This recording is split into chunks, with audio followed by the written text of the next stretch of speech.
Blaine Harden, author of Africa, Dispatches from a Fragile Continent. Why is it a fragile continent? Well, it's fragile because it had a very brief exposure to colonialism, probably the briefest and in world history. The colonialists came into most of the continent in 1880, 1890, and by and large they were out in terms of controlling most of the territory of the continent by 1960, 1963, 1964.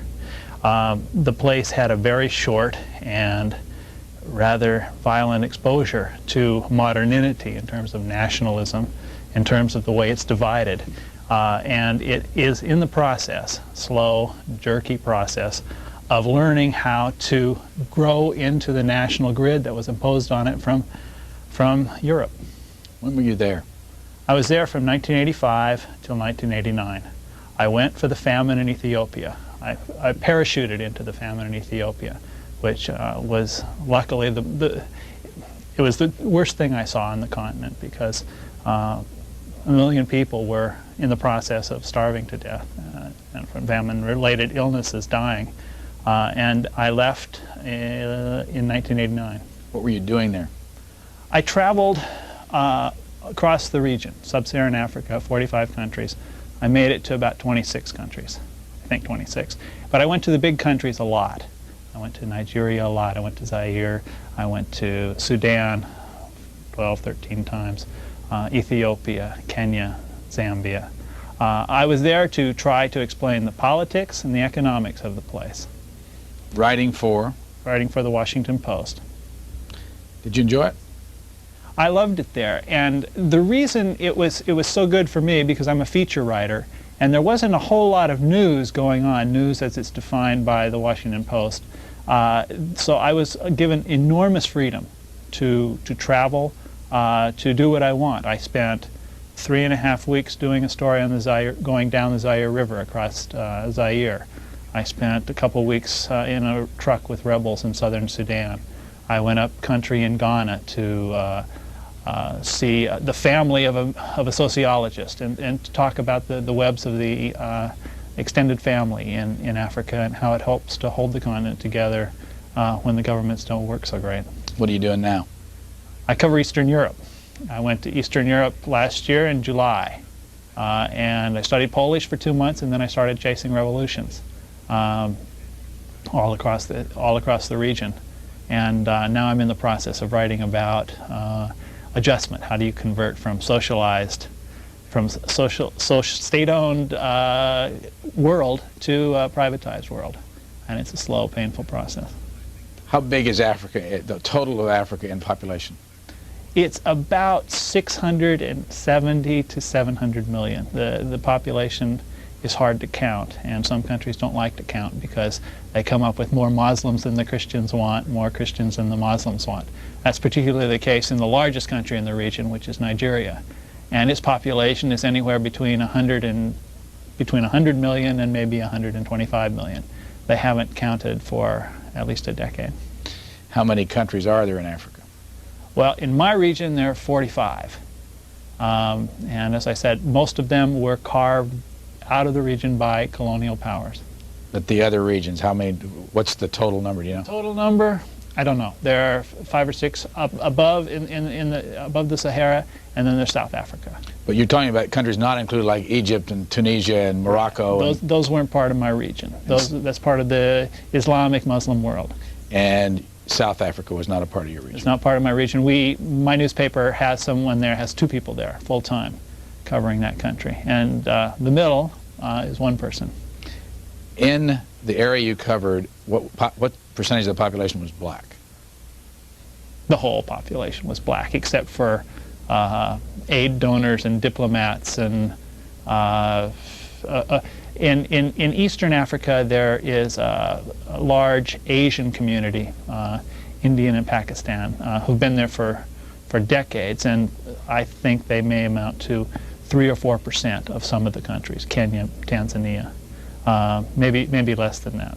Before you went there to report on that part of the world, had you ever been there before? No, I hadn't been. I'd always wanted to go, but I'd never been there. What How did you change your thinking about what Africa was? What's the difference between before and after? Well, what I learned slowly was how different Africa is than the United States.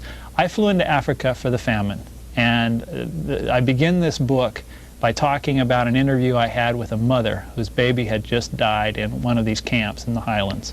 And I talked to her about where her husband was, how she came to have no food, what were her prospects for the future. And she stood at attention with her dead child beside her in the arms of a hospital attendant and wept. She would have stood there all day if I'd asked her to. She thought I was a doctor or a policeman. I was a strange white man with sunblock on my face and a blue baseball hat. And the distance was really the same distance, I think, that one has in looking at Africa from the living room of your house. And what I tried to do in my time in Africa was to bridge that gulf by getting to know the people, getting to know the systems that organize their lives, their extended families, their tribes, and to understand how the governments, how the leaders of the governments have not really served their interests very well. That was the major political thrust of my time there, was to understand how the big man dictatorial style of rule works, why it exists, and why it must be changed for the continent to have a chance. This is a very general question, but how were you treated during your 4 years there? Well, I was banned for life from Samuel Kenyon Doe's Liberia. My life has lasted longer than his, so I can go back there now. I was thrown out of Kenya for about 8 hours until President Daniel Arap Moi had better ideas and decided to give me a reprieve, and I stayed for 2 more years after that. I was ordered out of Ethiopia, and there was also a reprieve on that order. And the reason I was banned or ordered out was because I wrote stories that challenged the government. And in almost all the countries, with the exception of Nigeria and Botswana, you cannot criticize the leadership in any way that's known to Western reporters. If you do, you're labeled as a servant of foreign masters, an enemy of the people, and you're tossed out. You had to pick a spot to go visit again, one spot. What would be your first choice? It would be Kenya, because Kenya is beautiful, and I know I have friends there. Unfortunately, I think with the publication of this book, I will not be welcome in Kenya because a lot of it is critical of the current president there. What's your biggest criticism of that president? He has a country that has a future. It has an infrastructure. It has educated people. It has a huge tourist industry. It has many resources that could be built on to build a modern nation. It could be a manufacturing base for all of East Africa. But Moi is a typical big man, and he needs to buy or coerce loyalty to stay in power. Consequently, new investors, everybody who has money has to pony up to him a percentage, to him and his system, the system that he creates, in order to survive there. So the future is being stolen from the country. Kenya has this extraordinary population growth rate. It was measured a couple of years ago at 4.1%. How big is the country? It's now 22 million. It will be 44 million in 17 years. And so there's a narrow window of opportunity in Kenya, and it needs to develop its courts, its legislature. It needs to have a civil society, which it in fact was building prior to Daniel Arap Moi's coming to power. He has sickened that civil society, weakened it, and I think that the future of Kenya is very dim unless there's a change there. How did he get power? Well, he was chosen by his predecessor, Jomo Kenyatta, because he was considered to be not very bright, and he was considered to be a person from a small tribe that would not interrupt the tribal balance in the country. The major tribe there is Kikuyu, which was Kenyatta's tribe. The second largest is Luo, which is a tribe of the traditional opponents of Kenyatta. Moi was chosen because he was from a small tribe that was not a factor. But Moi is very cunning. He has a great gut instinct for the political realities, how to balance and play off tribes against each other. And he has survived for now, it's 11 years. In the 45 countries that you covered, how many of them have democracies? Well, I think that there's one right now. It's Botswana. What kind of a democracy is it? It's a democracy that it's a lucky country. It sits on a mountain of diamonds, probably the largest mountain of diamonds in the world. It has one ethnic group, so it's homogeneous. It's not densely populated. What's the ethnic group? It's the Botswana people. They have a tradition going back into the ancient times of listening to criticism and responding to it in the traditional tribal councils. Leaders, elite, have to listen to be respected, to continue to hold their position. And all of those things, wealth, tradition of democracy, homogeneity of ethnic group, makes it possible for that country to have real democratic elections, real representation, and an equitable use of the resources of the country. There are small projects in which pastoral people are helped with extension services, with health care is universal there and good. Schools are good there. It is a country with an unlimited future, and it also has money. Most of these countries do not have those kind of resources. What's the population of Botswana? Oh, it's small. I think it's just over 1 million. Are there any other countries of the 45 even close to a democracy? Yeah. The most important point I make in the book is that it's not impossible for Africa to build a civil society where people have respect for the law, where people believe in the law, where people believe in institutions of democracy, where people believe there is a level field for business to operate on. It's not impossible for that to happen, and it's in fact happening slowly and hesitantly, and sometimes it seems to completely disappear, but then it comes back. In Nigeria, the biggest country with 120 million people, whatever it is, they had the catharsis of a terrible civil war, where it was more or less accepted by the people that tribal identity, tribal hegemony will not work. It costs too much. It ruins the economy and kills too many people. So that's been accepted there. They've gotten over that hurdle. Nigeria it's a major world-class oil exporter. It sits on one of the largest seas of natural gas in the world. They have resources, they have the beginnings of a democratic culture, they have enormously energetic and enormously talented people, many of whom, with the oil earnings of the 70s, received educations at some of the best universities in the world. Things are happening in Nigeria that are hopeful.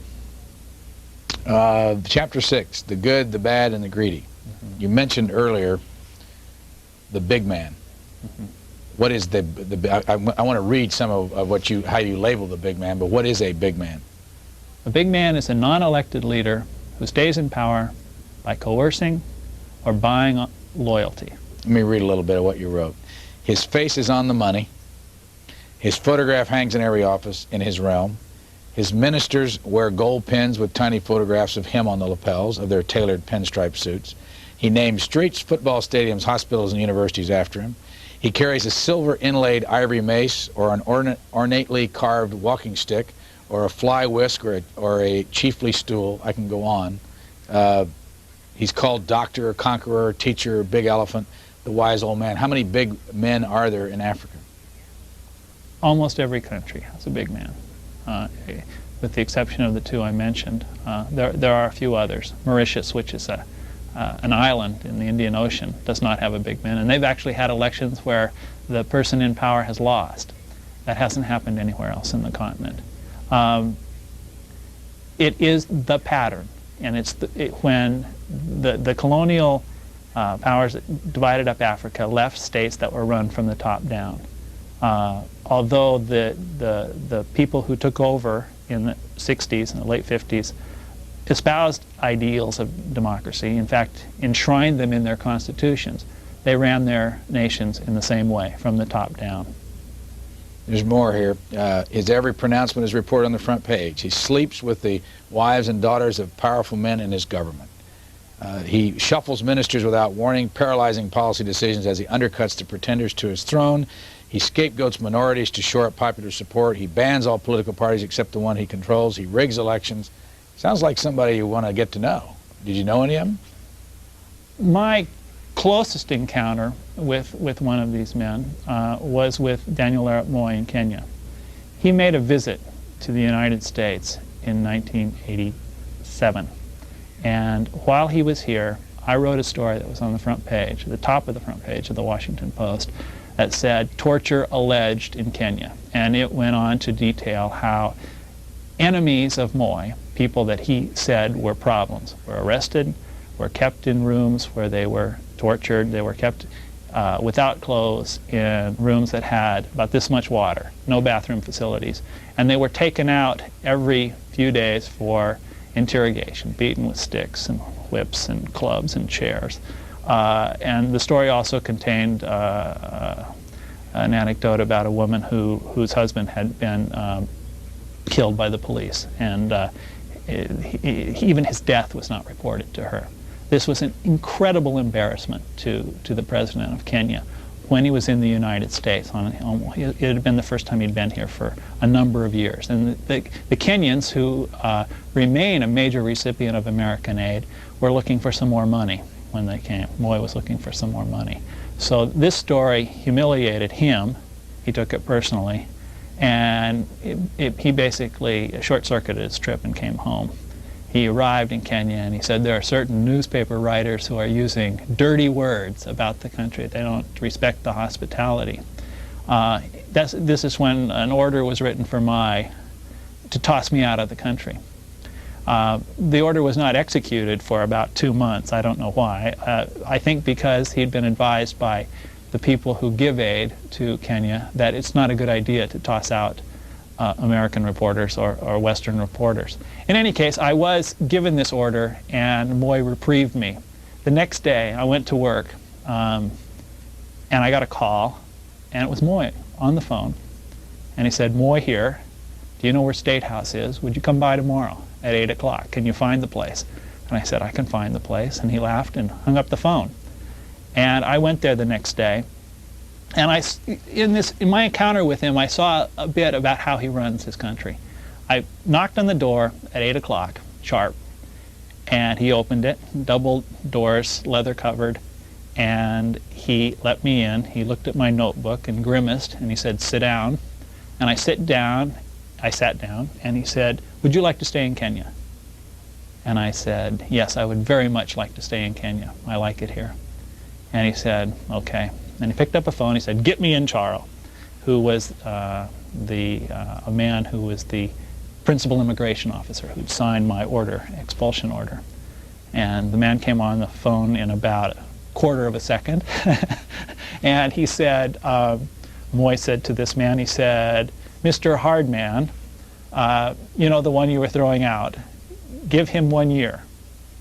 And I held up my fingers like this, and he said, "Give him 2 years from me," and he hung up the phone. And this is how decisions were made about immigration policy. And then I said, "May I ask you some questions about torture in your country?" And he said, "Yes, there's never been a torture in my country. I am a much more moderate and tolerant man than Mr. Mobutu in Zaire or Mr. Museveni in Uganda."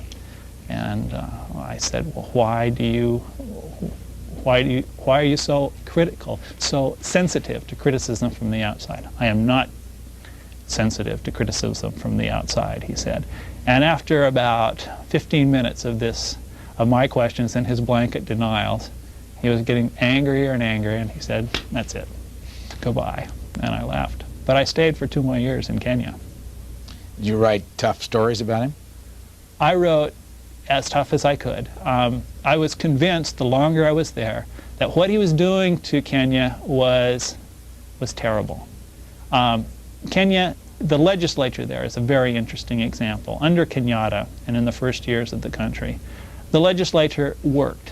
political scientists, African political scientists, wrote many papers about how it was possible, if you didn't represent the interest of your people in the coffee growing area, the pineapple growing area, you were tossed out. In some years, as many as 64, 65% of the sitting members of the legislature were tossed out. The ballots were by and large fair. Kenyatta, who was president at the time, he ran the country as he wanted to do. The legislature did not dictate foreign policy or the way the budget worked, but local government and a representative national body of local interest worked. The court system, an inheritance from the British, worked as well. The British sent judges there, and the judges taught African British common law, and British common law was enforced, and there was a certain degree of equity in the way civil society worked, in the rules for the operation of business. Under Moi, the courts were bastardized. Probably the best example of that is what happened with the principal judge of the court system. This man, Cecil Miller, was appointed by Moi to make sure that there were no decisions that went against the interest of the presidency. The Chief Justice was a drunk. He was a poor lawyer, to say the least. And at one time, at one moment while I was living in Nairobi, he came to work very drunk, got up, left his office, went out in the hallway, assaulted one of the guards in the hallway, ran out in the parking lot, took off his pants below his knees and was trying to get him off, and he was screaming "Nyayo, Nyayo," which is the philosophy, which is the Swahili name for the slogan of President Moi, which is footsteps. And a senior official in the government came down and got him into the back of a car and drove him home. And this is the man who was in charge of the legal system in Kenya. And this is after the legal system was really one of the best in Africa.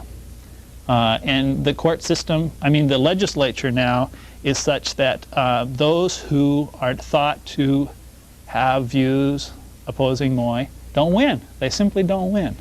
The free ballot, the secret ballot in primary elections has been replaced by the queuing ballot, which Moi says is a more African way of voting. But in the queuing, you have to stand up in public behind the candidate of your choice. And in doing so, you're subject to tremendous pressure from the government. The government knows how you voted, and it can punish you accordingly, or more importantly, it can make you think that you will be punished accordingly. And so the legislature has become legislative debate has become absurd and empty. People get up and talk at great length about what a gifted, child-loving, brave man President Moi is. Blaine Harden, author of Africa Dispatches from the Fragile Continent. Where did you grow up? I grew up in Moses Lake, which is a small town in central Washington State. Where did you go to school? I went to school at Gonzaga University in Spokane, which is about 110 miles away from Moses Lake. And I went to graduate school at Syracuse. Studying what? Studied philosophy and political science at Gonzaga, and at Syracuse I studied journalism. And what did your parents do? My father is a retired construction welder, member of the Plumbers and Fitters Union. He worked on Grand Coulee Dam, Hanford Atomic Works, those kind of places. My mother was a grocery clerk and a mother. Where did you get your interest in all this? I went to school, I went to college, and I read, and I got interested in faraway lands. I remember as a kid in college, I didn't believe that they existed. I really didn't. I sometimes would go to bed thinking that Walter Cronkite and these other people were putting together a big, elaborate deception, that they were photographing sets, and the world outside of what I knew wasn't there. And I always wanted, particularly in Africa, to go see if it was there. When you left Syracuse, where'd you go to work? At the Trenton Times, which is owned by the Washington Post, and then I came to the Post about 2 years later. How long have you been at the Post? 11 years. Other than Africa and now in Eastern Europe, where have you reported from? The United States. Strictly in the United States? Mm-hmm. You mentioned that Kenya would be your favorite country to go back to in Africa. Who, of the 45 in sub-Saharan Africa, which would be the one you could care less if you ever see again? Well, I don't think I could say I could care less if I ever see any of the countries I was at, where I got to know the people and understand some of the way they live. I would not particularly want to go to Liberia now, because it is incredibly dangerous and chaotic, and the future of the country seems to be very dark for many years. Sudan, which is the largest country on the continent, which has this split between an Arab Muslim north and a black Christianized south, has terrible problems right now. It has a government that is strongly Islamic, strongly confrontational with the Christian South. And the civil war there, which began in the early 80s, continues, and there's a threat of really severe famine in southern Sudan in the next 12 months, as severe as Ethiopia was. And it's very difficult to move in that country as a Westerner, because you're followed, you're arrested. I had a colleague from the Financial Times who was recently jailed for several weeks there. So I wouldn't want to go there, although I would love to go there to see what's going on. In your book, I think this is, at least for Americans, a famous Sudanese. This gentleman right here, is he from Sudan? Yes, he's from southern Sudan. Who's the guy with a basketball in his hand, by the way? A short, balding guy from Moses Lake. I'm 6'1", and Manute Bol is considerably taller than I am. Manute Bol. Yes, he is 7 feet 6 3/4. He's a Dinka from southern Sudan, from near the town of Gogriel, and he was about 19 years old and tending cows for his father and for his family when a cousin who played basketball in Khartoum, the capital, saw his picture in a paper. A local politician had gone to the town, and the picture appeared in the Khartoum paper. And the cousin thought, any cousin of mine who's that tall should take an interest in basketball. And over the next 2 years, they taught Manute how to play basketball. The first time he dunked a basketball, which isn't a very big jump if you're 7 feet 6 3/4 he caught his teeth in the net, ripped out 2 of them, and that piqued his interest in the game, and he continued to learn. And besides being tall, he's a good athlete in the sense he has terrific timing for blocking shots. And over the course of the next 3 years in Khartoum, he absolutely dominated basketball. You couldn't score. You simply could not score a point if he was being alert. And he came to the United States not speaking a word of English, never having gone to school, having a tenuous grasp of Arabic at the time, speaking only Dinka well, not being able to write his name in any language. But Manute Bol, who's now playing in the NBA, and he's recently traded to the 76ers, is an exceptionally talented, exceptionally bright, and wonderful guy. And his trajectory out of the swamps in southern Sudan to the NBA, to making $500,000 a year or whatever he makes now, there's really been nothing like it in the history of Sudan, and really nothing like it in Africa. Because the difference, the way he grew up, he did not have any education, he did not have any preparation for getting out of there, and he was just tall, and he lucked out and he came out. He is so smart that he's managed the transition. When I came and interviewed him, I went to Atlanta with Manute in a plane, which is an interesting experience because he fits very uncomfortably into any plane, in any seat, any class. We went to do a chicken commercial for Church's Fried Chicken in Atlanta. And we walked through airports, and it was a shocking sight to be with him, because people would just curse under their breath when they saw him, because his height is breathtaking. But he took it in stride. He has taken it in stride. But at the same time, he was incredibly lonely. He did not have a wife at that time. Attempts at matchmaking had failed in Dinka land. And he told me that American girls don't like to clean, and that he was ashamed as a Dinka man that he was unmarried and didn't have any children. He has since gone back to Sudan a couple times, and with the help of a good friend, he met a girl, and a Dinka girl, who does like to clean apparently, and they're married and they have at least one child now. Is it usual to be 7 feet 6 inches tall in Sudan? Well, it is. Dinkas are tall. They're probably the tallest people in Africa. 6 feet 5, 6 feet 7 is common. 7 feet is not unusual. I mean, it's not remarkable. But 7 feet 6 3/4 inches is as tall as any Dinka that I ever met said that they could ever remember seeing anybody. So he's an extremely tall person by Dinka standards. Why did you pick him to write about and feature in the book? Sudan is a very hard place to come to grips with. It's huge. Its problems include... What's the population? 20 to 25 million. But it is vast. It is as big as the United States, east of the Mississippi. Its problems include, I covered everything there from famine to flood to infections, to infestations of locusts, to civil war. Its major exports include gum arabic, the basis of chewing gum. It's really one of the essentials, along with camel meat. It has oil, but the civil war in the south prevents the oil from being exploited. It really never has been pumped out of there. It's a potentially rich, potentially fertile place that could be the breadbasket of the Arab world. In fact, that phrase was used oftentimes. But its political problems are such that that has never been exploited. I use Manute because he is a fairy tale counterpoint to what's happened to his country. His extraordinary success is inversely proportional to the extraordinary suffering of his country. He got out of there at a narrow window of time between civil wars. He never would have survived. If he had left southern Sudan 2 or 3 years later, he couldn't have left. There was a civil war. He would have been a very tall target.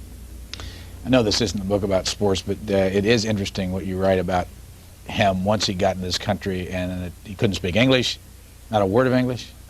He said, I was not speaking English, not one word. And he learned English very quickly. He went to Cleveland, University of Cleveland. No, it's Cleveland State. He went to Cleveland State and studied English, but since he had never gone to school and could barely read and write and could barely speak English, he was not a good candidate for college admission.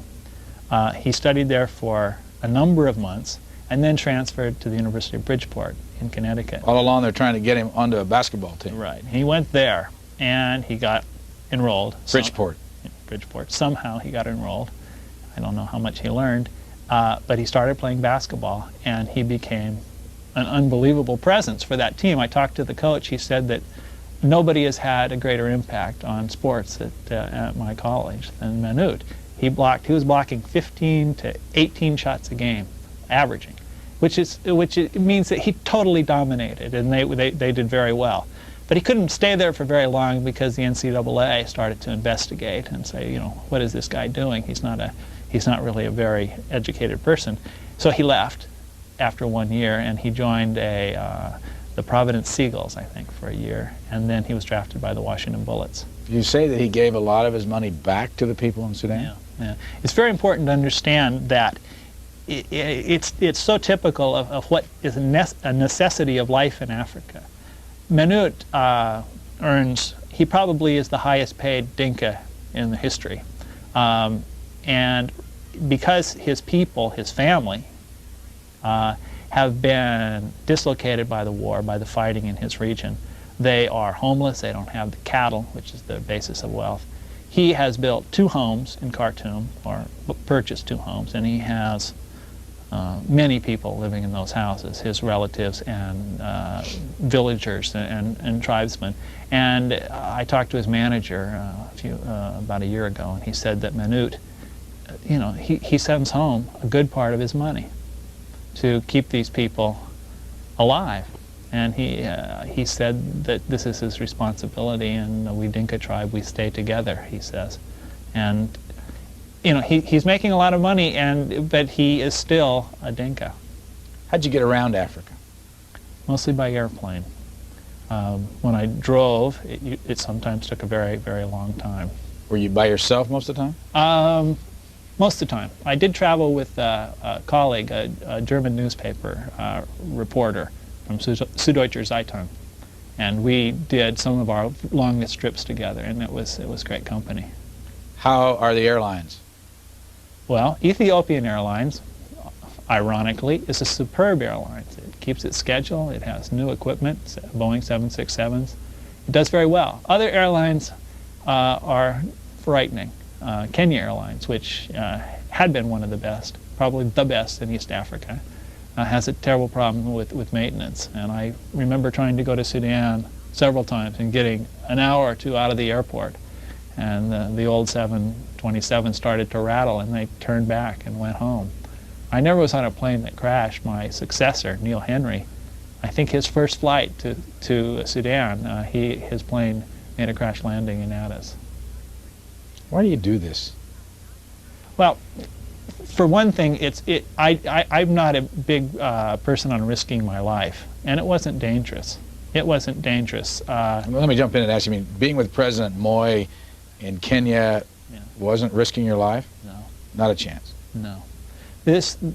President Moi is, he's not a great person, but he's a smart man. And he knows, as any leader in Africa knows, that you cannot take the life of an American journalist and continue to get money from the Western world. And Moi's government is absolutely dependent on Western tourists and on Western aid. It's about 66% of the income of the country, hard currency income.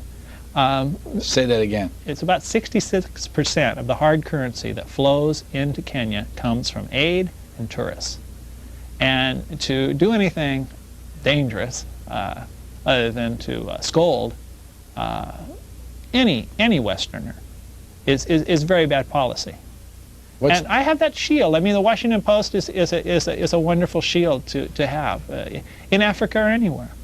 What are the living conditions for someone like you as you moved around in those 20-some countries? Well, they went from very good in Nairobi, which has this long colonial tradition of comfortable living, and highland climate surrounded by flowering trees and big lawns and all that stuff. It was very nice there, telephones that work, nice sweet water to drink, to truly, truly terrible. I remember sleeping in the highlands of Ethiopia during the famine in a room that was about the size of a closet, and the walls were crawling with bugs, and the bed was broken, and I had a colleague from Belgium. We were sharing the same broken bed, and it was very cold, and there was no blankets, and that's about as bad as it got. But that wasn't for more than, that was just one night. Usually the accommodations are better than that. What about the expense? I think I read that you read that at one point in the game, Nigeria was the most expensive city, or the country in the world, or Yeah, it was. Nigeria, because of its oil wealth in the early 70s, the Naira was really worth a lot of money, because it was sort of a manifestation of $100 billion coming into a government-controlled economy. So the Naira was worth about $1.30, really, in real-world value. Over the years, as that oil money was frittered away, most of it, $100 billion, 10 years later turned into $18 billion of debt, which is shocking. But at the same time, where'd it go? It went into the pockets of a lot of people. It built some highways and it built some universities. It provided education to the Nigerian elite, which is useful now. But a lot of it was stolen, as the Nigerians will admit, will curse themselves for having stolen it. It was a precious inheritance, which will probably never come in the same size again, and they frittered it away. I forget what I was saying. We're talking about the cost of living for a tourist. So the Naira was immensely valuable. Okay, but then as the economy went to hell, it became one of many overvalued African currencies. But the Nigerian manhood was somehow embodied in their currency, and they wouldn't devalue for a long time. And when I first went there, the situation was absurd. The legal exchange rate was 1 Naira equals $1.30. The black market was 1 Naira equals about a quarter. So if you were changing money legally and going into a restaurant to buy something that had a foreign component to it, like Chinese food, a Chinese restaurant at the legal exchange rate could cost you $125. A Chinese meal at a Chinese restaurant with one beer could cost you $100, $80 to $125, depending on how much fish you had or that sort of thing. A hotel room was very expensive. A cab across town could be $50. And it really was the most expensive city in the world. They have had been blessed with some better government, some intelligent economic changes have happened there. They're privatizing such things as their oil industry, which is incredible considering this is the major earner for the country. They're starting to play it straight. And because wages are cheap in Nigeria, it can grow food. It's now one of the cheaper capitals in Africa. It's good value for your money there now. Eastern Europe, where you are now, Yeah. where are you stationed? In Warsaw. Compared to Africa, better story, more fun, less fun? What's... Well, it's interesting. Eastern Europe is so much more developed than Africa. And Americans who are looking at, they follow the news and they think, well, this is another troubled part of the world. Eastern Europe's problems are not even in the same ballpark as Africa's.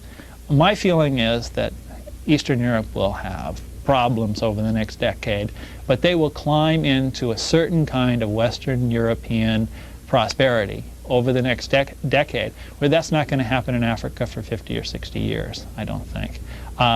As far as the story is concerned, of course, last year during this extraordinary spate of revolutions, it was exhilarating and unbelievable, historic, as we kept writing in our stories. But Africa, for me, has a big place in my heart, and it's also more interesting as a writer. In this book, I tried to do a little bit more than just talk about politics and governments and stuff. I tried to give a sense of what the people are like and how they live.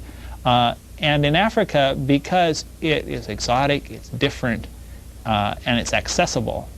It's accessible. People, you walk into someone's house and they'll tell you what they're doing, how they live, what they believe in. You can do a lot of sociological journalism there without a whole lot of difficulty. What's this picture? That is Quasiodoro. He's a sociologist. My last year there, I wanted to find out how the African family works. I went to Ghana, I talked to many people, and I found out that Quasiodoro was going home to see his folks. He lived up country, about 150 miles up in the cocoa growing regions of Ghana. So I went up there with him and spent several days.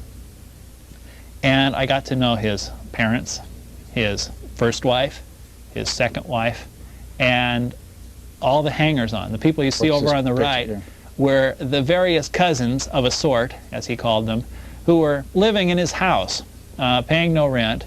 He was a university professor, and that's his house there. That's his wife over in the corner on the left with the baby. These people had come several years before the pictures were taken, and were still living there. He was giving them a piece of his prosperity, which is the way Africa works. If somebody has a job, if somebody has an income, they are honor-bound to share it. And in a country where the government afflicts rather than governs, it's a good way of redistributing wealth. Who's this? That's SMOTNO. He is the central figure in what I think is probably the most interesting chapter in the book. He died of a thoroughly modern illness, hypertension and a heart attack. And then his tribe, the Luo tribe, came gunning for his body. The Luo believed that unless a member of their tribe is buried properly in accordance with tribal ritual, that they can be haunted for years, that they could have car wrecks, birth defects, dead animals, that people could drown in Lake Victoria. So they wanted to bury the body near the lake where he was born. The lady on the right with the scowl on her face is SMOTNO's widow, Wambui. She's a Kikuyu, the largest tribe. She comes from a very powerful, historically important family in Kenya. She wanted to bury the body in Nairobi. She said that we Africans are modern, that her husband had wanted to be buried in Nairobi where he lived, and she could not come to an agreement with SMOTNO's tribal relatives. So there was a court case. And it was the most extraordinary court case while I was living there. It lasted for 6 months. And the fundamental, the decisive point in that trial was when the young man there, pictured, one of Otieno's sons, he testified in the court that the Luo people were primitive. and lazy, which is what he said his father had told him. The court, throughout this long trial, while S.M. Otieno's body was on ice in the morgue, the Luo packed the courtroom. They were by far more demonstrative and emotional than the Kikuyu. When he said this, that the Luo were lazy, the courtroom was filled with hatred, and even the judge, who was of another tribe, he was shocked by this. And I think that was a decisive moment in the trial. This young man had said that he belonged to what I think is an almost fictional brand of African, the non-tribal African, and he insulted his elders to their face and with impunity. The judge couldn't tolerate that, and that was one of the reasons, I think, why the decision went against the widow. That and the interference from President Moi, who didn't want the Luo to bust up Nairobi if they lost. And the body was taken back to Lake Victoria and buried, and the widow said, "I'm going back to Kikuyu land with a lot of bitterness." As you've been promoting your book and traveling around, have you gone to a lot of cities in the United States? No, I've just come back from Poland. I'm going from here, and I'm going on from here. Do you get any sense of the conversations you've had already, what people are interested in here, and are they interested in Africa at all? I think there is an interest in Africa. I mean, it's reflected in the popularity of movies like Out of Africa, and in the continuing sales of Karen Blixen's books and of biographies of her, of stories about travels in the quote, dark continent. There's a mystery about it and an exoticness to it that continues, I think, to fascinate people. What I try to do in the book is to use that as a hook. It's there, it's wonderful and it's enchanting, but it's not the whole story. And I try to use that as the hook to tell people that Africa is quickly becoming a big country, a big continent full of freeways and mosques, breweries, toxic waste. And the problems of Africa are not likely to be all that much different from the rest of the third world. And that's why it needs to have a governmental system that works. On page 281, you stuck a little needle in Lance Morrow from Time magazine. Let me read a little bit here. You say, Time magazine devoted its most extensive African coverage of the 1980s, 20 pages of purple prose and color pictures, to an essay that rhapsodized about lions in the tall grass, sagacious pastoral warriors, and miles of bloody Africa. Time essayist Lance Morrow wrote, Africa is a comprehensive great birth, great death, the beginning and the end. The themes are drawn like the vivid, abstract hide of the zebra in patterns of the absolute. The first question to ask is whether the wildlife of Africa can survive. That bothered you. Yeah. As I say in the next sentence, I think the first question to ask about Africa is, can the people survive? When Americans, Europeans came to North America, there wasn't somebody from Time magazine asking, will the buffalo survive? And I think there's some comparison there. The animals are a resource. They should be preserved. They should be used by the people there. They bring tourists. They bring hard currency. They bring industry. They bring development if they're conserved and used properly, as has been the case actually in Kenya in many ways. It's been an important resource for the country. But they're not the fundamental essence of Africa. What's really interesting about Africa is its short exposure to colonial influence, its rapid-fire conversion from a traditional society into a modern society. Every African has his roots in the village. It's his true home, or most Africans have their roots there. They're torn between the village values, the values of their parents, and the values of what they learn in school, between thinking about the ancestral influence, the spiritual influence of those who just died, the recently departed, are very, very important in African traditional religion. And at the same time, they read the Bible or the Quran. They have competing values inside themselves, all across the continent. And this process is working itself out day after day. The mess that one sees from a distance, the fact that Africa is the only region of the world to be poor 30 years, it is poorer now than it was 30 years ago. Its health standards are lower. It's less free. You cannot say that about any other region of the world, any other broad region. It is uniquely it has experienced unique failure. But inside every African right now, they are wrestling with this incredible transition, and that's what the book is about. What, if anything, do the Africans you came in contact with think about the black American now wanting to be called an African American? To tell you the truth, it's not an issue. Do they know it happened? I think some of the people who read Time magazine or whatever have heard about it, but this is not an important issue. I think that it is as hard for black Americans to go to Africa and get to the bottom of what's going on there as it is for white Americans. I don't think you have a particular advantage by a color, because it is so incredibly different. And black correspondents from the United States have gone, and I think their problems in understanding are really not much different than mine. What language did you speak all throughout the country? I speak English quite well, and I speak French really, really badly. I spoke it much better when I got there, but my first 2 years were covering famine in Ethiopia and Sudan, and I didn't really get into French Africa until I'd forgotten a good part of it. So mostly I used English and a little of my idiot's French. How were the Africans and the English language? Did you have trouble with English anywhere? No. In the countries where English is the national language. Where is that, by the way?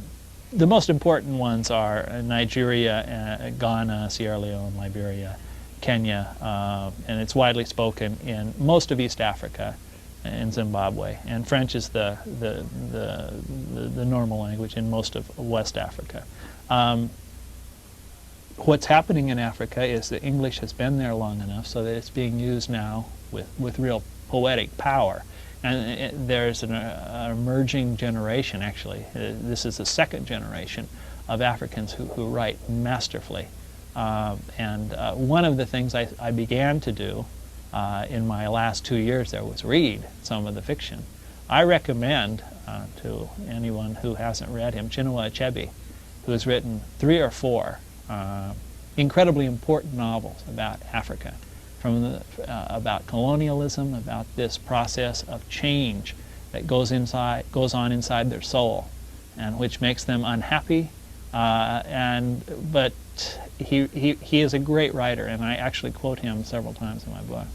Can't believe it. I just looked up and saw we're almost out of time. This hour has gone too fast. Howard Simons, deceased former managing editor of the Washington Post. You write in the acknowledgement section that he twice helped you to the newspaper, once when I was out of college, and then you say the second time when I left the paper in a snit. I've got to ask you what that snit was. I didn't get a promotion that I thought I deserved, and so I quit. And then I came crawling back about 9 months later and said, I want to go overseas, please, please, please. And they took me back. Where'd you go for those 9 months? I went to work for the Washingtonian magazine in Washington, which was a good job, but it wasn't being overseas, which I wanted to go. There's another interesting little note here about his daughter, Anna, an anthropologist. This is Howard Simons' daughter, Anna, an anthropologist who specializes in Africa. She had some impact on you. She's a wonderful woman. She came to Nairobi. She was going to do work with the Rendili up north, pastoral people. She ended up working with the Somalis. But in any case, she showed me where a lot of the levers were in African literature and short-circuited my research for this book by 6 months. Of enormous value in this book were a series of long, wonderful dinners in Khartoum and Nairobi with Abdul Muhammad, a good friend and energetic thinker who helped me understand what I was seeing in Africa. Well, this guy is an Ethiopian, and he was kicked out of Ethiopia because of political differences with the leadership. But he's a scholar, and he read very widely of the African literature. And he read my stories, and he told me what was wrong with them, what he thought was wrong with them. And I learned how to conceptualize what you have to do in Africa. It's very hard to understand what's going on. So you have to pick a broad theme and go out and try to fill it in, see how put human beings inside a broad theme. And he suggested various people to look at, various places to go, and I miss him. One last person I want to ask you about is Robert Caputo. Yes. He is a photographer for National Geographic and has been all over East Africa for the past 15 years. He took many of the pictures for the book. He traveled with me when I did the Minute Bowl story, and he was very enthusiastic about this book from the beginning. Last question. What's the best thing about Africa? The best thing about Africa is that people are warm and they love you. On that note, there is a lot more in this book, and I wish we had time to talk about it. Africa by Blaine Harden, reporter for the Washington Post, Dispatches from a Fragile Continent. Thank you very much. Thank you.